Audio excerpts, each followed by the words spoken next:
آپ کی کالز آ رہی ہیں 05192249000. السلام علیکم. عمران خان صاحب، تم نے عوام کو پاگل سمجھ رکھا ہے کہ تم جو کہو گے وہ عوام مانتی جائے گی. تمہاری اوقات کیا ہے؟ تم تو وکٹیں لے کر بھاگ گئے، تم میچ سے بھاگ گئے کیونکہ تم جانتے تھے کہ 197 اراکین تمہارے خلاف ووٹ اور فیصلہ سنا چکے ہیں. تم جانتے تھے کہ عوام نے تمہیں مسترد کر دیا ہے، اور اب این آر او کی باتیں نہ کرو. اب عوام تمہیں این آر او نہیں دے گی. تم نے پاکستان کی ہر کورٹ میں اپوزیشن کو گھسیٹا. تم نے سیاسی مخالفین کو سزائے موت کی چکیوں میں ڈالا. تم نے ریاستی اداروں کو اور اپنے اختیار کو استعمال کر کے اپوزیشن کے گلا گھونٹا. میڈیا کی زبان بندی کی. تم نے اپنے اختیار کو استعمال کرتے ہوئے اپوزیشن کے اوپر الزام تراشی کی، تہمت لگائی، نفرت پھیلائی، اور 4 سال گزرنے کے باوجود جن پہ ابھی بھی الزام لگا رہے ہو، ایک ڈھیلے کی کرپشن ثابت نہیں ہوئی.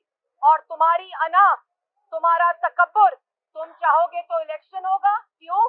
عمران خان صاحب، تم نے جھوٹ بولا، تم منافق ہو، تم دھوکے باز ہو، تم بہروپیے ہو. اور اب پاکستان کی عوام تم جیسے دھوکے باز کے، تم جیسے بہروپیے کے نہ کسی نعرے میں آئے گی. اور یہ جو آج پاکستان کی عوام کو بے وقوف بنانے کی کوشش کر رہے ہو کہ میں نے الیکشن کال کر دیا ہے، عمران خان صاحب، اور بات کہ اگر عالمی ملک یہ چاہتا تھا کہ تم وزیر اعظم نہ رہو تو آپ نے تو اس کی سہولت کاری کی ہے. آپ نے تو اپنی حکومت خود ختم کی ہے. آپ نے تو خود استعفیٰ دیا ہے. تمہیں عوام وہاں چھوڑ کر آئے گی کیونکہ عوام آج جانتی ہے کہ تم یہ سب ڈھونگ، بیرونی سازش کا ڈھونگ، یہ جعلی خط کا ڈھونگ اور معصوم بننے کا ڈھونگ اور وکٹم بننے کا ڈھونگ اس لیے رچا رہے ہو کہ عوام تم سے اپنی روٹی، آٹا، چینی، بجلی، گیس، دوائی چوری کا الزام مانگ رہی ہے. تم خودداری کے لیکچر دیتے ہو. عمران خان صاحب، تم خوددار ہو جو ملک کو آئی ایم ایف کے حوالے کر دے، جو امریکہ سے آئے تو کہ میں ورلڈ کپ جیت کے آیا ہوں، جو کشمیر فروشی کرے. خودداری یہ نہیں ہوتی کہ تم ووٹنگ نہ کراؤ اور شکست کو دیکھتے ہوئے تم بھاگ جاؤ. یہ بزدلی ہوتی ہے. تم اتنے بڑے بزدل، ڈرپوک، جھوٹے منافق ہو کہ پاکستان کی عوام تمہاری اصلیت کو جان چکی ہے. دیکھیں، ہم نے فیصلہ کیا الیکشن کروانے کا. ہم نے اسمبلی، میں نے اور میری ٹیم نے اسمبلیز ڈیزالو کر دی.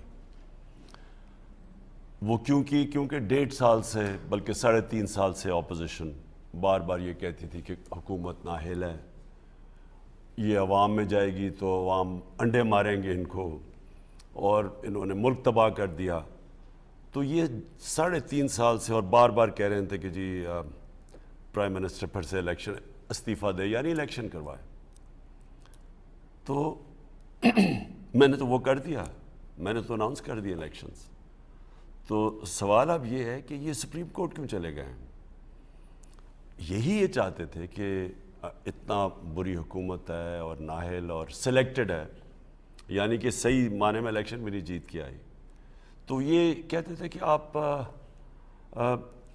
عوام کے پاس جائیں الیکشن کروانے کے لیے. تو جب ہم نے الیکشن اناؤنس کر دیے تو میرا سوال یہ ہے کہ یہ سپریم کورٹ میں آپ کیا کر رہے ہیں؟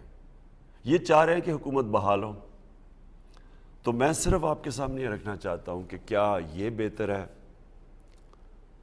عوام کے پاس جا کے عوام کی ووٹ سے آنا، یا ایک باہر کی سازش کا حصہ بن کے اور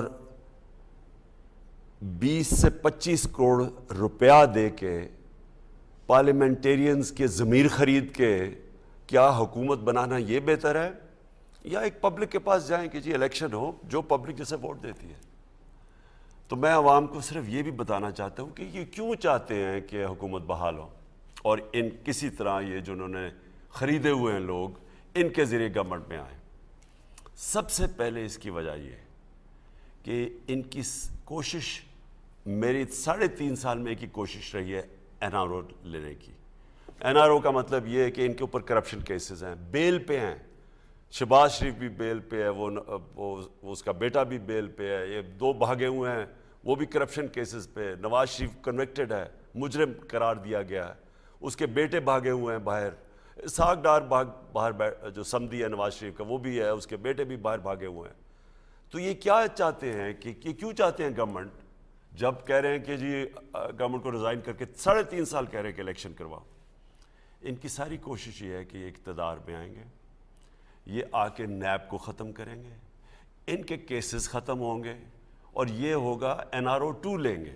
NRO 1 جنرل مشرف نے دیا تھا، سارے ان کے کرپشن کیسز تب معاف ہوئے تھے، اس کے بعد 10 سالوں میں یہ سارے نئے کیسز بنے ہیں، اور حیرت کی بات یہ ہے کہ ان کے دور کے کیسز بنے ہوئے ہیں تقریباً 90% سے زیادہ، تو کیسز بھی ان کے دور کے بنے ہوئے ہیں، اور اب یہ چاہتے ہیں کہ وہ نیب کو مکمل طور پہ ختم کیا جائے، ان کے کیسز معاف ہوں، NRO 2 ملے، اور پھر سے شروع کر دیں ملک میں وہ باہر پیسہ بھجوانا، جو کہ ابھی اربوں اربوں روپے کی پراپرٹیز میں یہ باہر رہتے ہیں۔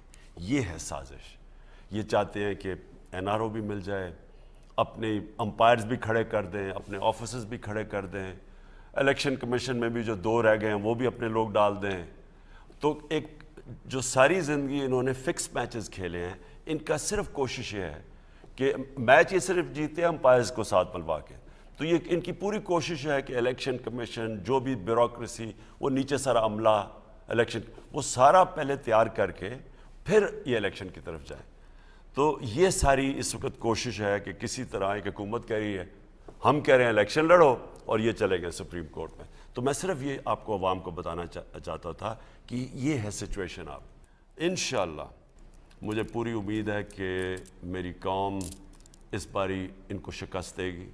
ایک ان کی غداری کہ باہر کی قوت کے ساتھ مل کے انہوں نے یہ میچ فکس کیا، اور یہ واضح ہے جو ہمارے پاس یہ جو ہم نے اپنی کیبنٹ میں لیٹر دکھایا، ہم نے پارلیمنٹری کمیٹی کے اندر وہ جو اس کے جو منٹس دکھائے کیبنٹ کے، جنہوں نے لیٹر کے اوپر اپنے کامنٹس پاس کیے، اس کے اندر ثابت ہو جاتا ہے، اور جس کی وجہ سے اسپیکر نے ان کی رد کر دی عدم اعتماد کی جو ان کی پٹیشن تھی، کیونکہ اس میں واضح تھا کہ یہ باہر کی قوت نے پریشرائز کیا پاکستان کے انٹرنل افیئرز میں، اور یہ عدم اعتماد اس کا حصہ ہے۔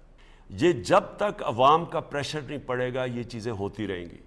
یہ ہم نے تماشا دیکھا تھا آج سے 30 سال پہلے، چھانگا مانگا کا یہ ڈرامہ ہوا تھا 30-35 سال پہلے، اور پھر مری کے اندر، اور پھر یہ جو جس طرح کا یہ ہوتا ہے، اس کو ختم صرف عوام کر سکتی ہے۔ اب برطانیہ کے اندر کیوں نہیں ہو سکتا؟ کیونکہ برطانیہ کی عوام کا اتنا پریشر ہے، کسی کی جرت نہیں ہے کہ ایک پیسہ دینے کی بھی آفر کرے یا لینے کی آفر کرے، کیونکہ ان کو پتہ ہے کہ عوام ان کو نہیں بخشے گی۔ تو سب سے بڑا تو پریشر آپ کا ہے، اور عوام کو ضروری نہیں کہ کوئی پولیٹیکل پارٹی نکالے، آپ کو خود اس کی پروٹیسٹ کرنی چاہیے، بتانا چاہیے لوگوں کو کہ یہ قوم آگے، یہ امر بالمعروف پہ قوم کھڑی ہو گئی ہے، یہ کبھی، اور یہ ساری اچھائی کے ساتھ کھڑی ہے، حق کے ساتھ کھڑی ہے، یہ کبھی بھی یہ چوروں کو، ڈاکوؤں کو، بدی کو، سازشوں کو، یہ ہمیشہ ان کے خلاف جہاد لڑے گی۔ پاکستان زندہ باد۔